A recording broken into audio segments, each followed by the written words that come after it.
It feels like I'm plowing forcefully straight ahead. The engine is screaming and shaking, and I keep thinking that something is about to fall off.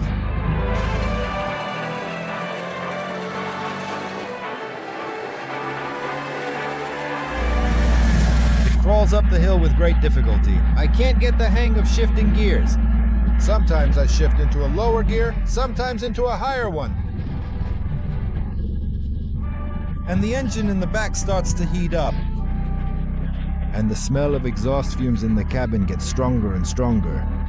So you have to drive a bit faster and then they start to dissipate. I mean, they air out.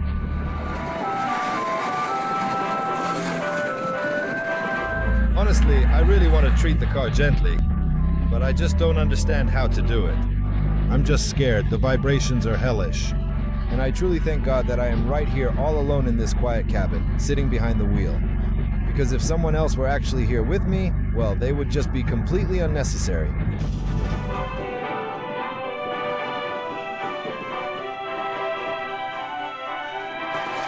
"5 minutes, and I'm already used to driving the car with my hands. It's really cool. The mechanism is well thought out. That is, when you squeeze the clutch, you automatically give it some gas. The only thing is, it's hard to get used to having nothing under your feet. And you have to brake with a lever.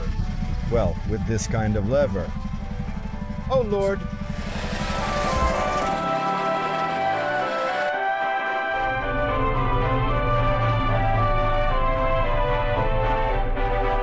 If you think that people only started considering microcars after the Great Patriotic War, you're mistaken.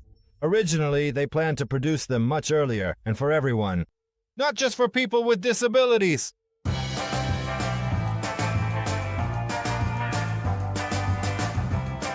A bit of history. In the mid-1930s, the Soviet leadership tasked engineers with developing small cars for workers living in cities. In other words, for places where there were at least some paved roads.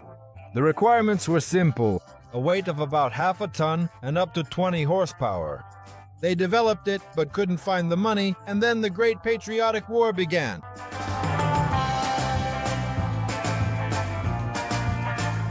Microcars only became well known after 1945. Many people with disabilities needed transportation, even if it was primitive. These jalopies didn't immediately turn into cars, at least visually. At first, there were three-wheeled motorized carriages like the KMZ K1V. They ran, which was already better than nothing. A little later, the S1L motorized carriage appeared, which looked more like a real car. By the way, do you think we were the only ones doing this?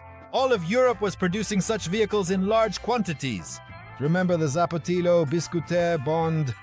The only difference was that over there, cars were sold, while here they were given out for free. In January 1956, the Council of Ministers of the USSR issued an order to begin the development and production of a four-wheeled motorized carriage. It was supposed to become a fully fledged microcar for people with disabilities. The main creator of this masterpiece was the motorcycle factory in Serpukhov, with help from Namig. How could it be done without them? And several other departmental enterprises.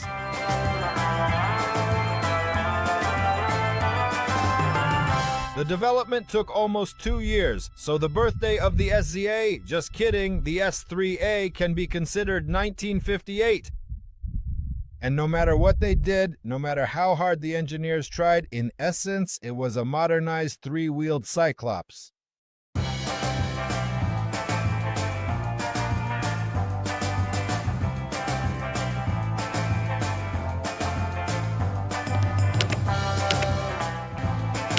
The car's body is made from chromancel tubes. Chromancel is an abbreviation for chromium, manganese, and silicon. The steel was developed at the All-Russian Institute of Aviation Materials, naturally, for the military. Its main qualities are that it's strong and inexpensive.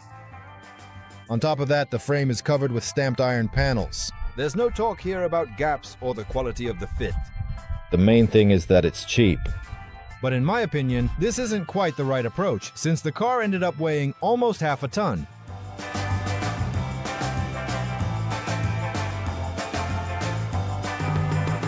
You have to agree, for a disabled person that's an extreme situation, especially considering that they often repaired the cars themselves. And that's even though the dimensions aren't particularly impressive. Length 2,625 millimeters, width 1,316 millimeters, height 1,380 millimeters. On the other hand, access to the engine is pretty good, although again, that's all relative.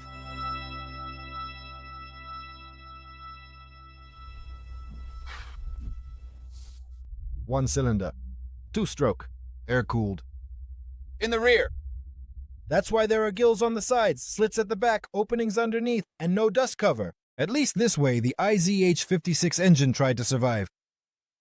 Its displacement is 346 cubic centimeters. Maximum power is 8 horsepower at 3,200 revolutions per minute. Maximum torque is 19 Newton meters at 2,400 revolutions per minute. You had to mix the fuel for the engine yourself at a ratio of 20 parts gasoline. Back then, it was 66 octane. You'd add 1 part AK6 or AK10 oil. So drives to both wheels, gearbox. Pay attention to the friction shock absorbers. This suggests that the little sidecar with its early battery basically lives outdoors. That's what I sympathize with him about. The mass button is also clearly visible. Starter with a patch. It is mechanical. I'll show you how it works when I get into the salon. Divine silencer. Well, actually, there's nothing else here. Well, naturally, it is gravity-fed gasoline. Motorcycle history. The rear suspension is independent, lever type. The arms are welded from tubes. As shock-absorbing elements, there are 2 springs per side. But the front suspension is interesting. It's Porsche style, or simply put, it's torsion and very compact. Since the torsion bar is part of the axle, it saved body space for a more efficient arrangement of other components. Naturally, there are also shock absorbers. Bond. James Bond. Anti-theft device. Oh, alarm system, sorry. Central locking. Oil for refilling tools. You had to carry everything with you. Fortunately, there's a place for that here. The trunk. Wow, probably about 400 liters, hydraulic strut, everything as it should be. By the way, the spare tire and tools live in here. As I mentioned, well, at least they're here, thank goodness. And right here under the floor is where your feet go. And now you'll see what I mean.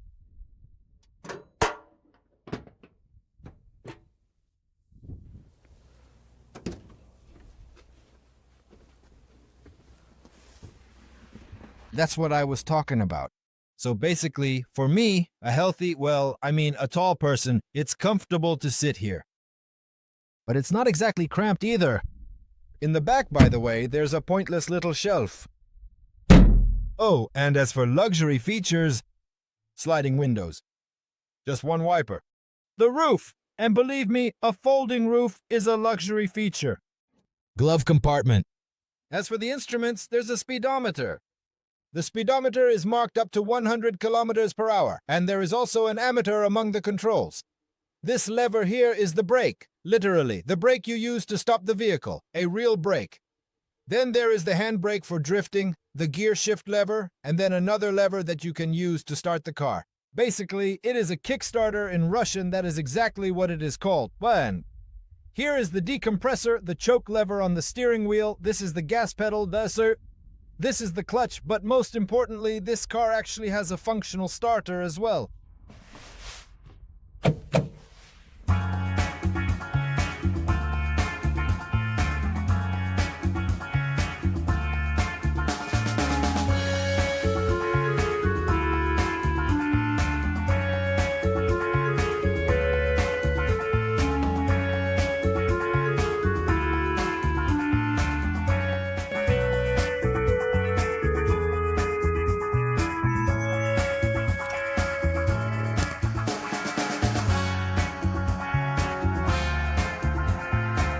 The sound of the motorcycle engine in this case clashes with the car's appearance. You want to hear something a bit more solid.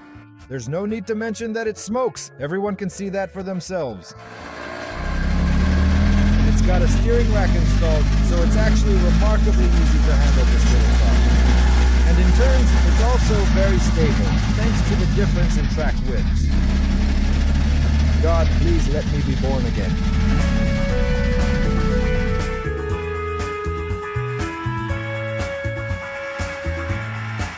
The 10-inch wheels are really only meant for asphalt, although the 17-centimeter ground clearance did allow you to crawl slowly along dirt roads. But the manufacturer strictly forbade doing that.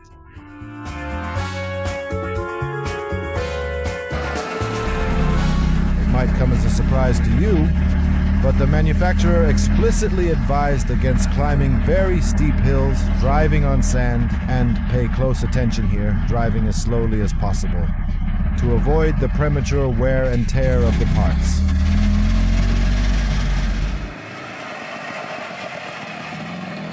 Although going fast isn't an option, top speed is 60 km/h. That's the limit. And that's only downhill. In reality, it's between 25 and 40. But most importantly, once again, the creators of the car did not hide this. The invalid car was not designed for long trips. This is a vehicle meant to get you to the store, the clinic, or the next street over.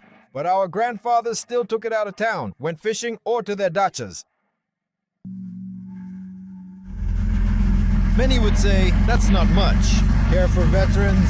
And I'll tell you this, every 2.5 years the car was sent in for a major overhaul. And veterans were reimbursed for the money they spent on the repairs and maintenance of this wonder machine.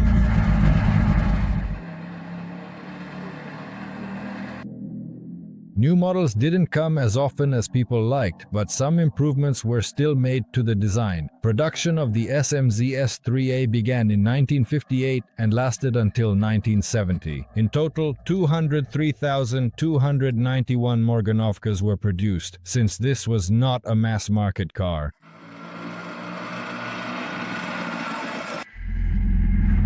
And when a new model came out, it was quickly replaced with the new one. But that doesn't change the fact that there was absolutely no heater and there were finger-width gaps.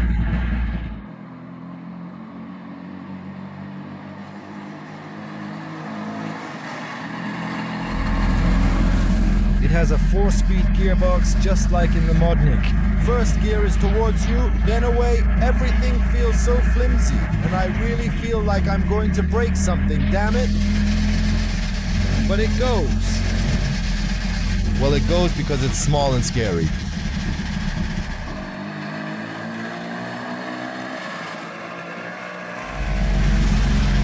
Still, you have to try to treat the car carefully, but I do what I can.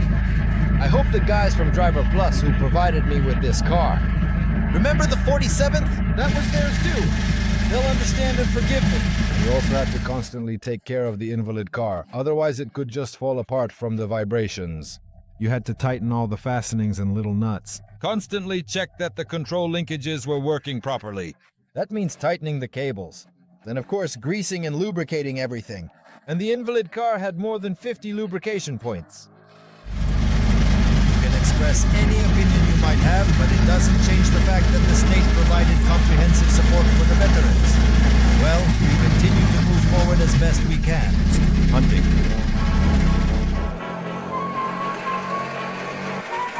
In order to fill this specific amount of time effectively, I will continue to speak about various interesting topics while ensuring that the pace remains steady and the tone stays conversational throughout the entire duration of this particular audio segment. It is important to maintain a natural flow so that the listener remains engaged with the content being presented, even when the primary goal is simply to meet a precise time requirement for the video production process. To be continued.